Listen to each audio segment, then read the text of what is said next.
Liberal news media is having a field day about this Trump and Elon Musk interview, saying that Musk was giving Trump softball questions and showing major bias.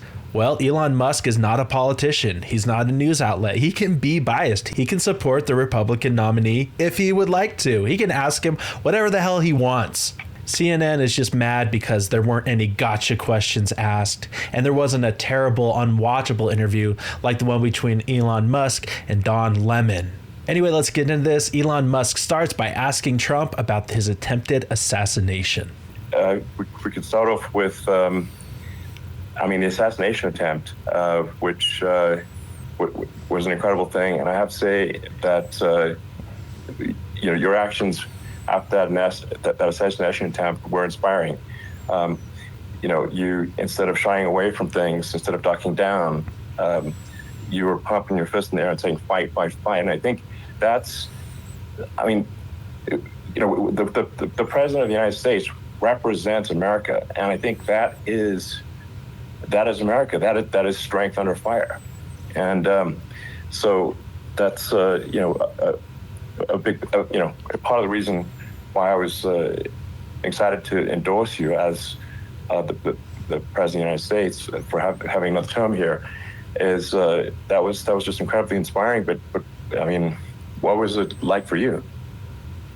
Not pleasant. Not pleasant. I said there was blood. I had more blood.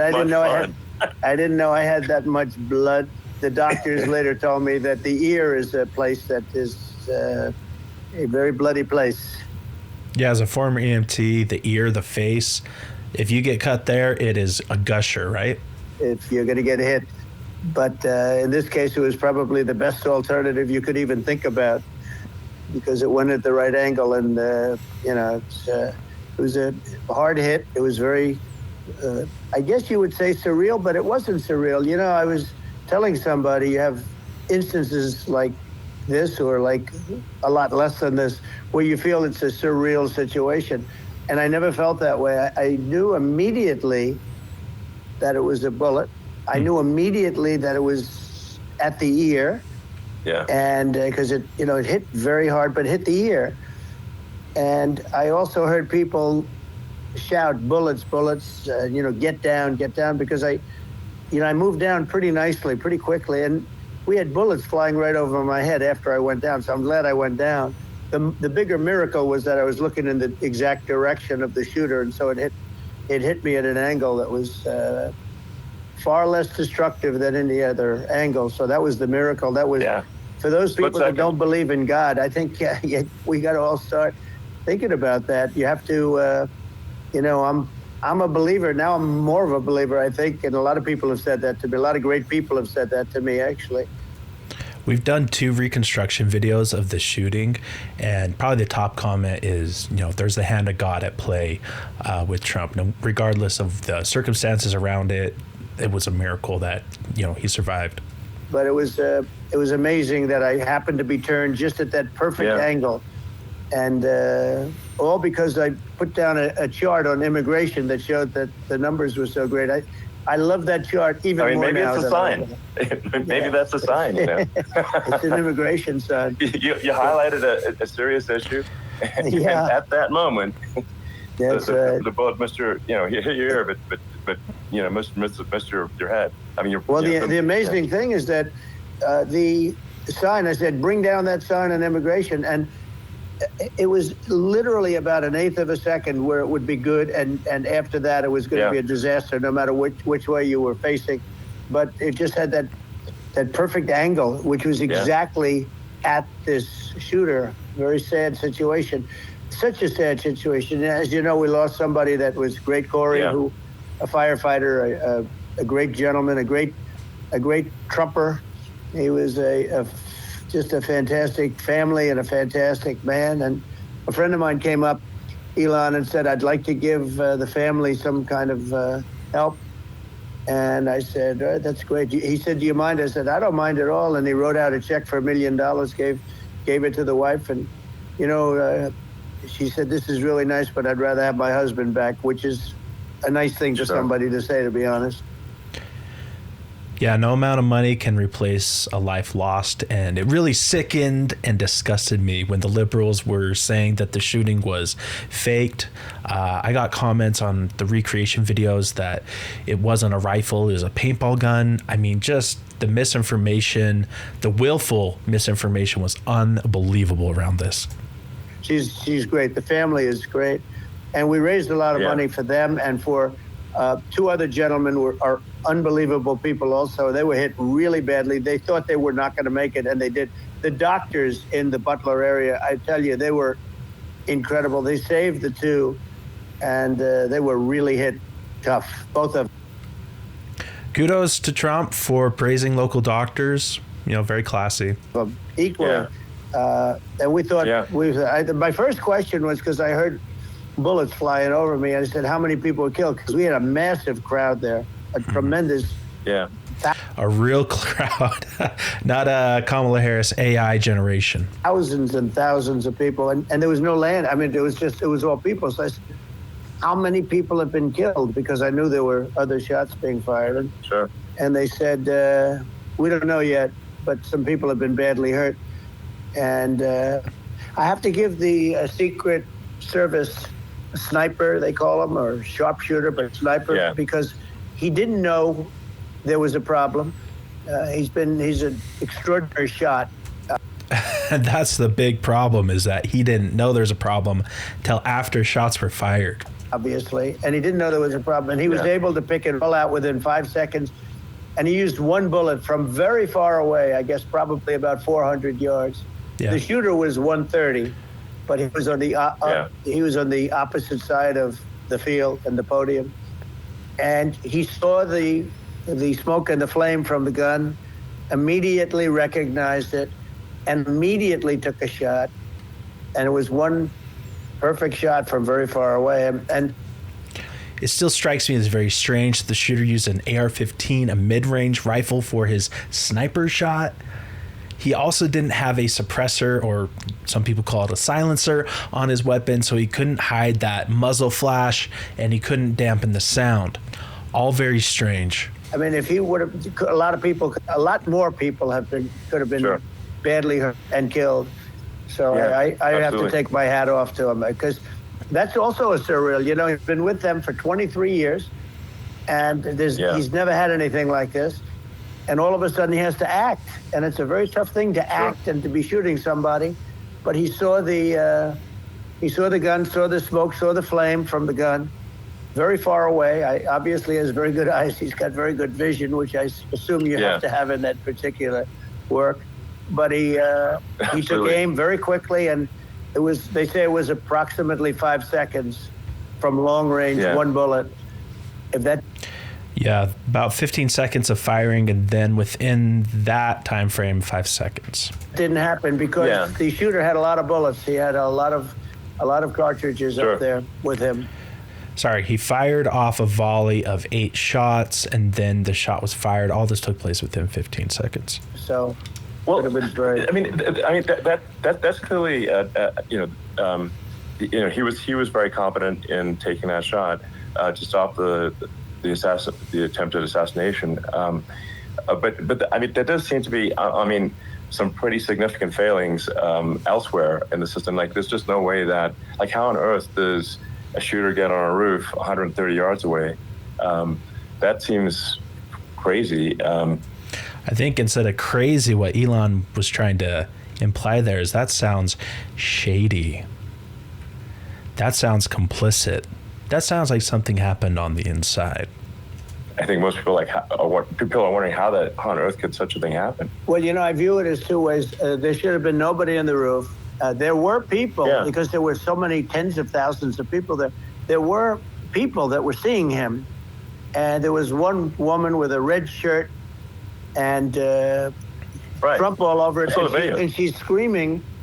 And that guy's got a gun. You saw it probably.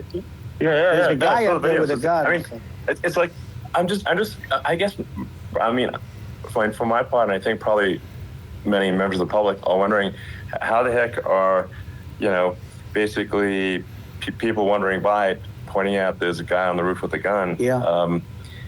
And they're seeing it, but somehow it's not being addressed. That does seem crazy. Well, they're going to learn from this. The communication between the local police, who sort of had an idea, and then ultimately a man lifted himself up to the roof, could barely do it because he was pulling himself up, and he saw the man with the gun. The man with the gun pointed the gun at him. He thought he was probably going to get shot, but he was like pulling himself up, and because of that, he couldn't get to his gun, and he fell down. Actually, very badly hurt his leg, his ankle. I hear very badly, but he fell down. And he did, from what I understand, he did say there's a guy up there with a gun, and the shooting started very quickly after that. I think really the biggest fault here was in communication. If it was not an inside job, right? It was a single radio call, a single phone call across the way to Secret Service to let them know that there is someone with a gun and to pull Trump off stage. I think it forced the shooter to go maybe quicker. He was supposed to be a very good shot. Yeah. My sons, Don and Eric, they can't believe what happened, but they said from 130 yards, a bad shot would hit that target almost every time. They said it's like in golf, sinking a 2-foot putt. I disagree that a bad shooter could hit that shot at that yardage. I think an average shooter definitely could.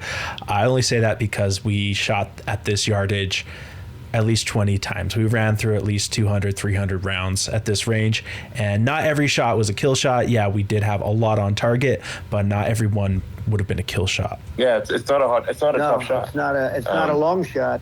The Secret Service person had the long shot. He had triple the distance, actually. Sure. So it was a terrible thing.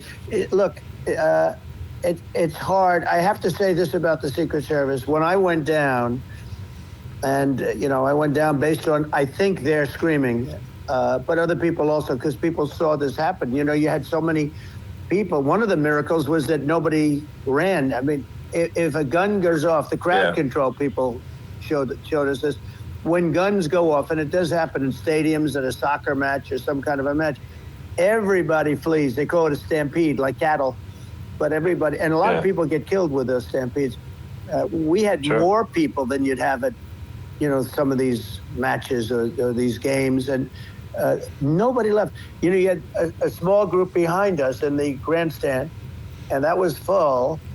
And you look at it as it was taking place, and normally they'd be running. They didn't leave. They saw that I was hurt. They saw a lot of blood, and they saw that I went down. And it's almost like they wanted to be with me. Well, out front, you had thousands, tens of thousands of people. As far as the eye could see, you had people in Butler, as far as the eye could see, and a lot of press too. There were many cameras on watching this. It's what makes it so different, because normally things happen that aren't good, but you never have a picture of it. Here we have all these cameras shooting it, so sort of amazing. But one of the things that's very baffling, and maybe it's because it's still under investigation, is how many hundreds, even thousands of people had their phones out recording, yet we only have 5 to 6 points of view from the audience that we can actually analyze, right? There's so much that's being recorded, and we're only given these few short videos. That's a bit suspect in my mind. Interesting things was that you didn't have anybody flee. You didn't have anybody stampede. Sure. Nobody.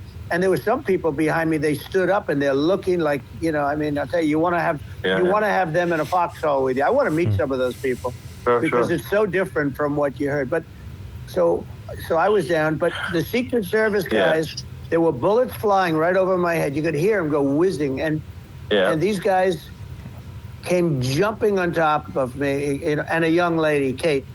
They moved so fast, and let me tell you, that took tremendous courage. Now, there was a lack of coordination. At the Oversight Committee hearing, all it was, I just want to commend the Secret Service for putting their lives in danger, et cetera, et cetera. The point is, they should not have allowed Trump on stage in the first place. Great, they were heroic, and they threw themselves on Trump after he got shot, after someone was killed. So I will not commend the Secret Service. In no way. This was a complete and utter failure and criminal negligence on their part. There was, obviously everybody understands that somebody, that building should have been covered. And I mean, that was I the big think that, thing. looking at the aerial views, that building would be like the number one spot for a sniper. I mean, it's like if you were to pick, like, what is the favorite, so if the goal is to assassinate, what's your favorite spot? That building. You're right. Actually, the water tower, as far as elevation, it would be the best place. And we did a video on that as well. The trajectory was behind the stage, right? But for a defensive standpoint, there definitely should have been someone up on that water tower looking down, not people on the barns looking out, right? There should have been people at that highest point. Any ex-sniper, any retired sniper would tell you the same thing. Building would be number one. That would have been the spot. It's like you can ask for a better location. It's like no, that would have been the spot. What people think is when the local policeman, who, by the way, he really he did what he was supposed to do. He couldn't hold on any longer, and then when he got his head just peeking above, this guy standing there with a gun at his head, and when he fell down again, hurt his ankle very badly. But he was making the calls. But what happened is the firing took place very soon. So what they think is that this guy ran to his site, which he had all planned out with the gun. He ran to the site and he started shooting fast, and maybe that's why he sort of missed. I mean, he got me, but it could have been a much bigger problem. But he totally would have hit if you hadn't turned your head. So, there was it was a very near thing. It was a miracle. If I hadn't turned my head, I would not be talking to you right now. As much as I like you, exactly, I would not. I would not be talking. I mean, you'd be talking to me from another realm, perhaps. Yeah, that's right. We'd be talking from a different place. But it was a very terrible experience. The Butler Hospital, they did such a great job. The doctors were so good. Everybody was so good. There was a mistake. If somebody knew, because people were hearing that, there was just a bad feeling that somebody was around. You know that story now. It's been And if somebody could have said, because they've oftentimes said, like there'd be a lightning storm or something. Because I've done, I think, over 300. I think I did a lot more than that. But there's a definite difference between a thunderstorm and a suspicious person reported. Now, they had, I think, an hour and a half prior spotted this guy with a rangefinder. The local Beaver County police had pictures of him saying, hey, he's in here with us. He's where we are. Let's look out for him, right? Yet Trump was still allowed to take stage. We did a lot. And oftentimes they'll say, sir, could you wait 10 minutes, please? Sir, could you wait 20 minutes? There's a storm overhead or lightning or something, right? And that happens often. Yeah. And this would have been a perfect time for that to have happened. But it didn't. It didn't get coordinated. That was the problem. It was. I think your actions in the heat of fire, and what I find admirable there was that you can't fake bravery under such circumstances. The courage is instinctual, or it is not. It's not a rehearsed action. And so I just want to say that I think a lot of people admire your courage under fire there. And so thank you very much. I appreciate it. I didn't think of it. I just wanted to get up, and I wanted to stand up. I wanted to let people know. I felt I was good when they were on top of me, covering me, actually, very much covering me, and very bravely. But I wanted to get up. I said, I want to get up, and they wanted. They have everything there. They wanted stretcher. I didn't like the stretcher. And I knew I was hit in the ear, but I knew I wasn't hit anywhere else. They felt I was hit someplace else because it was such a lot of blood. If you've ever been to, I don't know, a NASCAR race, any kind of competition where, maybe a car wrecks out and the driver gets out and he pumps his fist in the air, he lets the crowd know, hey, I'm okay, don't worry about me. I see that all the time. And for Trump to have the wherewithal to do that and kind of think about the crowd, hey, I'm okay, carry on, fight. It just shows a lot about his character as the upcoming president and the next president of the United States. And they were sure that I was hit someplace else. And they were saying, sir, you were hit more than the ear. I said, nope, I was hit in the ear. I want to get up. Let me get up. And so I got up, and the crowd didn't know what to think. I mean, this was so so many people, and you could see they were confused. They didn't know what to think. And I wanted to let them know I was okay. It was very important for me to let them know that. And they went wild. You've seen the after. They didn't go wild when I got up because they didn't know, was I alive? You really couldn't tell. When I stood up before the hand, before the, the fist in the air, they didn't know if I was alive. Nobody did. And when I put the fist up, they were just relieved and happy and thrilled, and the place went crazy. It was pretty amazing. Yeah. It was a terrible thing, but it was incredibly moving. Now, the entire interview is over 2 hours long. I've linked the full interview in the description down below if you want to check that out. What's interesting is this interview is not readily available on any American sources. This is an Indian YouTube channel. Is Google actively throttling this interview? Why is it not more readily available? Anyway, let me know if you'd like to see more reactions or commentary on this interview. There's plenty more to react to. Leave a comment down below. Be sure to subscribe to Conservative Vibes, and I'll see you in the next video.